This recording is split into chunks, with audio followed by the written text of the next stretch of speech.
అది 1925 నాటి ఒక యథార్థ సంఘటన. శ్రీకాకుళం జిల్లా కోటబొమ్మాలి గ్రామంలో ప్రసిద్ధి చెందిన కొత్తమ్మ తల్లి అమ్మవారి కథ.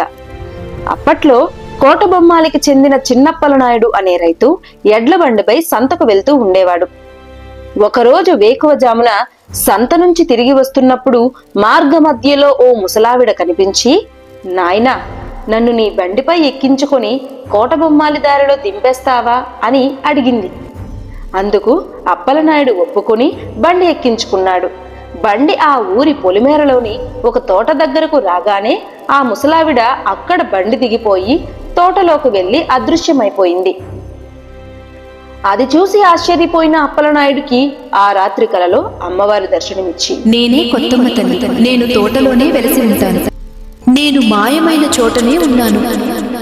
ఉసిరిక వేప చెట్టు దగ్గర ఉన్న రాళ్లలో నా శక్తి ఉంది.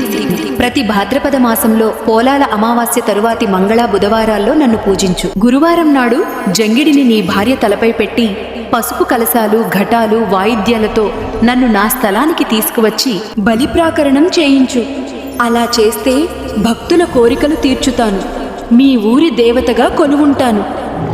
ఆ దేవి యాజ్ఞ ప్రకారం అప్పలనాయుడు పూజలు ప్రారంభించాడు.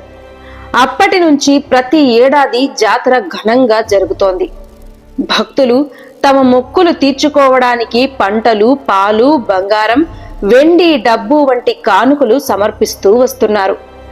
3 రోజుల పాటు భక్తి, సాంస్కృతిక కార్యక్రమాలతో కోటబొమ్మాలి మండలం పండుగ వాతావరణంలో మునిగిపోతుంది. అమ్మవారిని భక్తులు కోర్కెలు తీర్చే కల్పవల్లిగా భావించి దూర దూరాల నుంచి వస్తున్నారు. మీకు గనక ఈ కథ నచ్చినట్లయితే కామెంట్ చేసి ఇలాంటి మరిన్ని కథల కోసం మమ్మల్ని ఫాలో చేయండి. త్వరలో మరో కథతో మిమ్మల్ని మీట్ అవుతాం. అంతవరకు బాయ్ బాయ్.